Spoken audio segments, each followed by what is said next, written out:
ध्यान योग आत्मिक शांति प्राप्त करने में ध्यान योग का प्रमुख स्थान है।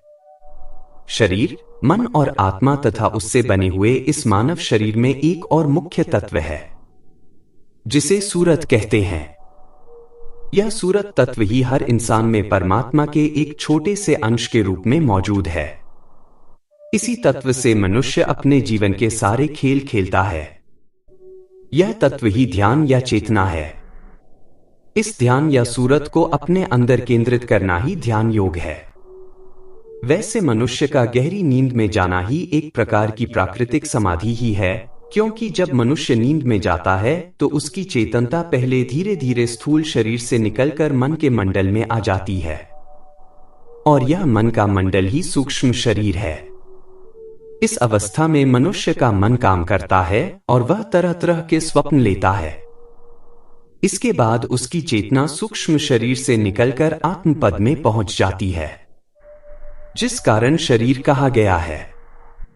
इन तीन स्थितियों को ही जागृत, स्वप्न और सुषुप्ति कहते हैं।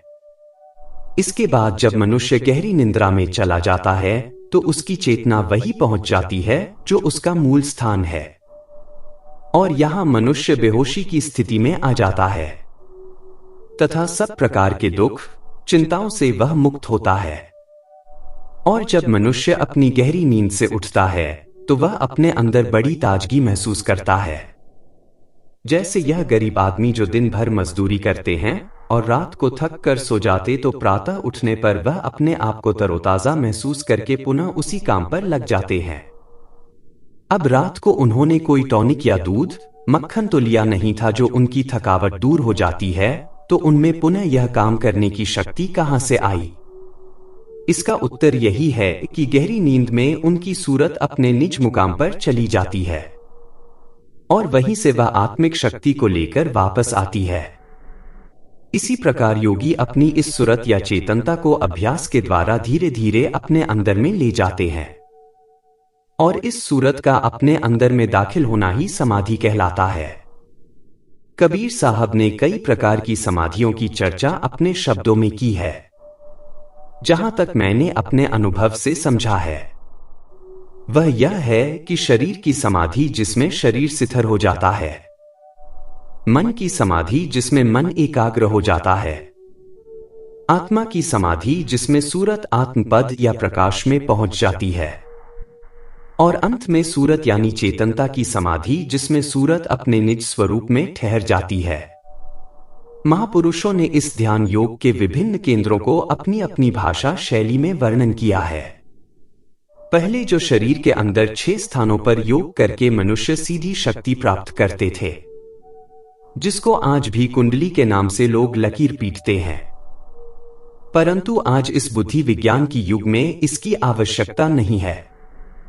आज का मानव हर काम में शीघ्रता और आसानी से सफलता चाहता है। दूसरे, मानव में शारीरिक और मानसिक ब्रह्मचर्य की शक्ति बहुत गिर गई है, इसलिए अध्यात्म ज्ञान के लिए केवल अब शरीर के अंगों पर कुंडली साधने की आवश्यकता नहीं है। जैसे गुदा चक्कर, इंद्री चक्र, नाभि चक्कर, हृदय चक्कर और कंठ चक्कर इत्यादि। आज के समय में मानसिक योग सहस्त्राकार, ओंकार, सुन, महासुन, सोहम, सतलोक, अलख, अगम और अनामी इत्यादि संतों ने समझाने के लिए यह ध्यान के केंद्र बताए हैं।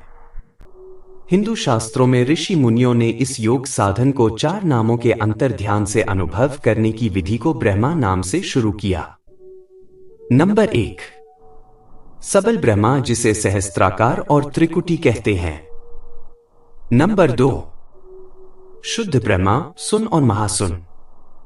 नंबर 3 पर ब्रह्मा, सोहम और सतलोक। नंबर 4, शब्द ब्रह्मा, अलख, अगम, अनाम कहा गया है।